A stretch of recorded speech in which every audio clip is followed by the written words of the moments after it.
Hello, fellow robots out there in internet land. I am Sobertron, and welcome to the next episode of the TekTopia Survival Guide here on the TekTopia Town server. So since last episode, guys, I haven't done too much. I have been doing a bit more like prep work on this main structure expansion, but I've kind of run into a snag. If you can see, probably better over here.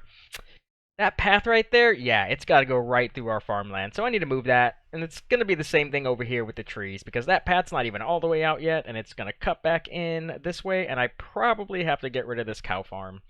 So that's a sad face, because this is the second time I'd be moving that stuff. The other thing I wanted to show you before we get started, actually let me do this here. Grab some coal. I went down to my mine shafts a few minutes ago, and I noticed that they were deactivated, and I wanted to show you guys this. I know I talked about it before, but I wanted to kind of show it to you on camera. So you can see these first two mine shafts, their tokens have expired, for lack of a better term. So there are two things you can do in this situation. You can either refill the mine shaft with ores, or you can just pop it off. You do this, that, and move it down one. So when you do this, it'll then cause that mine to now be active, and now our miners have some place to go. Now, once you have druids, not going to be a problem, because these mine shafts will be filled in automatically by them, and they are glorious and amazing, and that is why they are the best village. Yeah, but I'm gonna do that in a few minutes. The thing we're gonna work on today, though, is the blacksmith. Because the other problem I have right now is I am out of iron. I've been supplying these guys with oh so many tools, and they just go through them like nobody's business because player-provided tools break faster. You can see we have a lumberjack right there making an axe. And the other problem with this is when these villagers make their own tools, they actually lose happiness because they want the blacksmith to do it for them. They want better tools. They don't want a wooden axe. That's not cool. But we have a lot of iron. I think, yep, a lot of iron in this chest. So I'm going to do some prep work first, try to get this farm moved. I might actually double it and do a second layer on top just to give our guys some more stuff to do. Since I added these new farmers, our cropland is looking a little weak, and I'm probably going to add some more farmers in the near future, so we want to make sure they have enough to do. But I'm thinking the blacksmith is going to go right in this kind of square region right here, like I did with the school and the library. So eventually, we'll have the blacksmith here, and I'm thinking maybe the barracks over here. It kind of makes sense in my brain to have the smith next to the guys using the weapons. I don't know. It just makes sense. But let me do some of this prep work. Let me go fill in those mines again. And move that and move the tree farm and finish connecting up this entire main structure we're going to build, and I will be back with you guys once all of that is complete. As promised, we have moved our crop farms and our tree farms again, and it's not going to be the last time, guys. I can guarantee you it's not going to be the last time we move these things because I have future plans for all of this. You can see I added in the second level of the crop farms. It's just giving our farmers some more variety, more places to go, more things to do. And I think we added a few more trees, and Cash actually helped out a lot with this. She logged in shortly after that last clip and helped out quite a bit. And it gave me the opportunity to actually finish up the actual outside perimeter of our ground level, let's call it that, ground level of our central structure for this season. But yeah, let me talk about the blacksmith first. Now, I have already converted 6 hearts into children. They are actually going to school right now. So hopefully a couple more in-game days, and they will be good to go. So I've already cleared out the sand floor that was in here before, and that's because eventually I'm going to actually place some gravel on top of here. I don't have any on me right now because I couldn't find it in our storage, and I just got lazy, and I grabbed everything else. So what I'm going to do here is do the same thing that I did, or similar to what I did last season, and that's kind of to do a randomized floor pattern using certain blocks. So we're going to use cobble, andesite, some stone, a little bit of polished andesite, and then some coal ore just to give it a little effect. And that's going to be like right in front of the furnaces here, just so it looks like there's like soot and ash flowing out of it. Now, I have 10 furnaces in here right now, and that's very specific. I tend to try to have one workstation per smith that I plan on having, and I plan on having 10, so we have 10 furnaces. I'm also going to need to place 10 anvils in here, but I'm not going to place any crafting tables. Now, if you wanted your smith to craft torches, you obviously want to put a crafting table in here. I'm not going to do that because I've talked about it before. I already supply all of the torches for my villagers, so we're just going to let not have the crafting tables incorporated into this build right now. What else? The smith, I want to say, the reason why I want to have so many smiths eventually is because they have their AI is a little bit unique, and I'll explain more later, but essentially you can manipulate it to create more tools, weapons, and armor. That way it gives you more stock inside your storage to sell to the merchant. Because if you're following my rule of 5, you always want to have at least 5 on hand. That way, if merchant comes with 5 diamond chest pieces, that's like 23 emeralds a piece. And if you only got 2 floating around, that's not going to be good. But I'll explain a bit more of that once I actually get some in here. I think the first or 4 of those 6 children are actually going to probably become smiths. I think I might make one more a miner, and I'm not 100% sure on the other one yet. But, we'll cross that bridge when we come to it. For now, I'm just going to keep on placing blocks in here, and I'll be back once this is all done, and I'm ready to convert those the soon-to-be nitwits into some professions.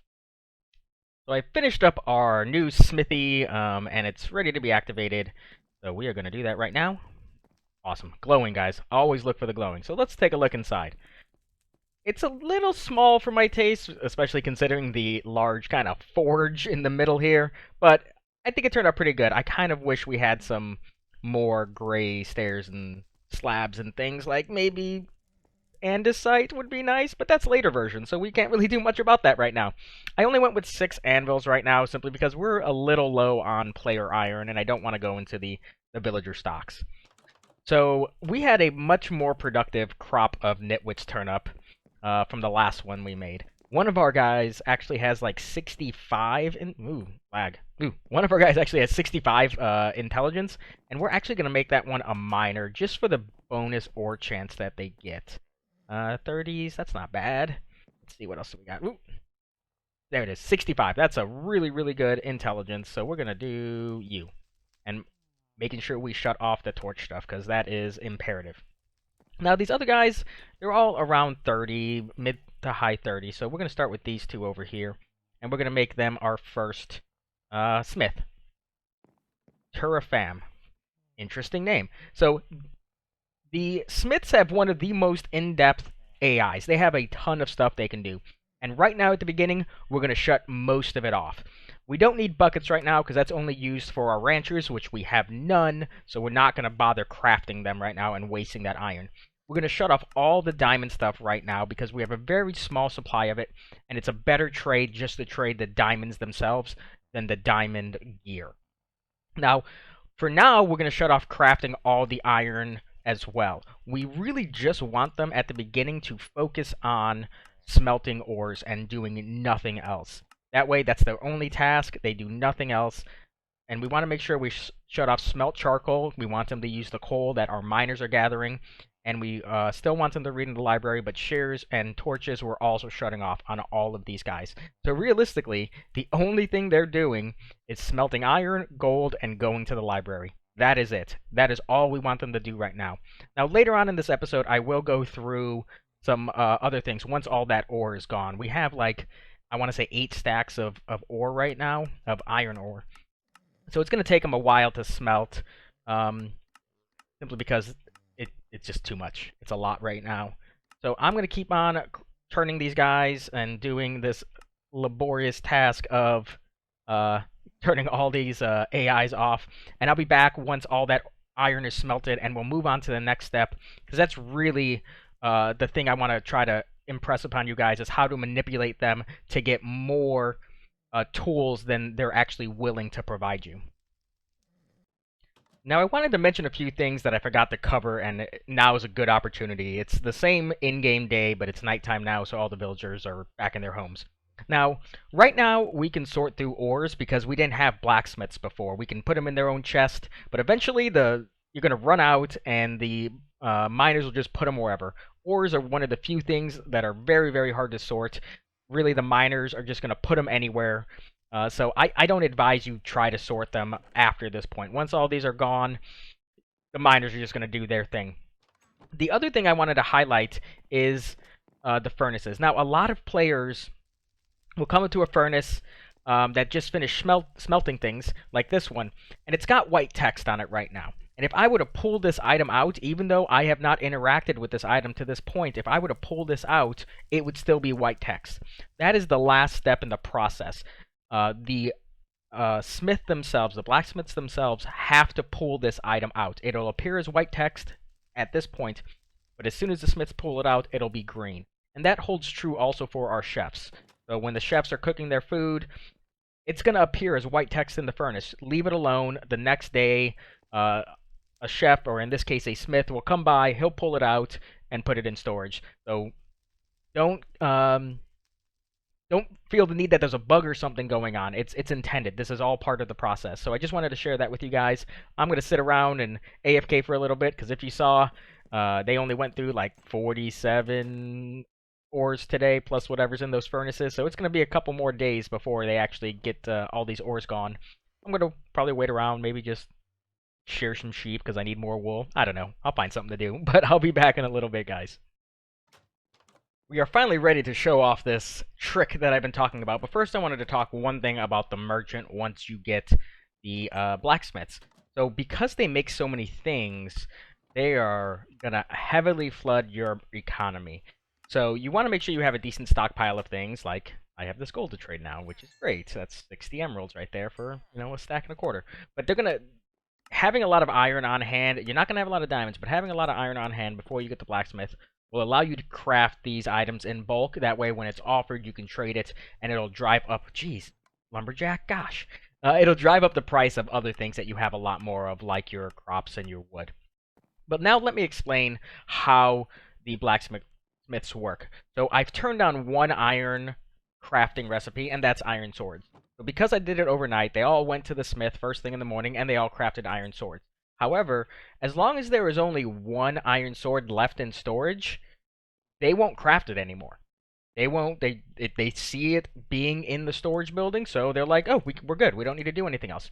So what I do, and I've already set it up, is I place some chests underneath all the chests in my storage room. So I've done it on all the exterior ones and these ones in the corner. I haven't done it for the crops yet because we really don't need it. But it acts as like a secondary storage for you to access, but not the villagers. So right now, none of our smiths are working. There's very few ores left, and they think we're good. They can only see craft iron sword. There's one in storage. They're good. But as soon as I remove this, they should start making their way to the smithy and start crafting right there. Bam and bam. But what I do after this point is I will place one sword back in the chest. And I purposely keep this storage close to the smithy so I can hear it. I can hear the anvils going. So the reason I place one more in storage, back in storage, is so that they have a place to put it. Otherwise, they're going to pick a random chest in the storage room, and we have many of them, and we don't want them doing that. We want them to put the items where we want to put the items. So I can put these back in here, and now I should have at least two more because I saw that happening, but hopefully more went in there and crafted up some more iron swords. So now what I'm going to do is I'm going to turn all these other things on slowly but surely and build myself a nice supply of iron tools. I'm probably going to start with the picks, hoes, and axes. That way our villagers that are actually doing stuff, like our lumberjacks, farmers, and miners, actually have some decent tools and they stop making wooden ones and eating through my wood supply. But I'm gonna do all that, and I'm gonna show you just how lucrative it can be if you get a good day with a lot of iron trade. So after many, many, many hours of AFKing, we finally have a decent supply of things. My farmers and miners and lumberjacks have been going to town on this, but this is where I've hidden everything. And today the merchant, excuse me, has iron chest pieces, iron picks, and I think it was helmets? Sure, why not? Let's check. Yeah, cool. So those are 7 apiece, which is a decent trade for the iron. The iron ingots themselves, you can't trade. So really anything you can get from those iron ingots, like these chest pieces for 10, is a great value. The merchant today also has a couple other things for us. He does have a diamond trade, and I'm going to take advantage of that because I just shoved a bunch of diamond ore into our mine shafts a couple hours ago, and they should all be back now. But you can see just from the iron tools, it's like a stack and a quarter of emeralds, which is very nice. I'm going to grab our diamonds right now, though. Let's do this.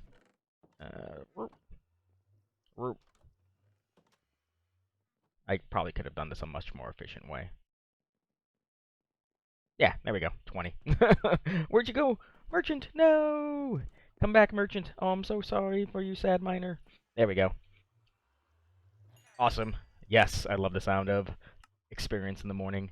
Let's see what else we got. We got wheat, and that's it. Yeah, I did add 6 more farmers in between clips. My cropland was looking a little bit overgrown, so I figured let's add some more farmers, and it's gonna help us out in the long run anyway, because we're gonna need some ranchers soon, and those animals are gonna eat a lot. Ooh, level up, nice. Those animals are gonna eat a lot of food. I've done a bit more in between clips as well. I have been working on the rest of these bedrooms. So I've got 1, 2, 3, 4, 5, 6 done. I ran out of bookshelves, so we have 5 more to finish up. But I think that's it for today, guys. I'm going to call it here. I'm going to keep on working on some things. Trying to figure out what I want to do next episode. I'm either considering... no, ooh, ooh. That was scary. I'm either considering moving our crops again and our tree farm underground again, or we're gonna work on the animals with the rancher, or maybe we'll tackle the druid. I don't know yet. There's so much to do. There's so much to do, guys. Oh, so much to do. Yeah, I'm gonna think it over. Maybe just build a little bit. Maybe do a little bit of strip mining. Yeah, I don't know. We're gonna do some stuff. But until next time, guys, have a good one.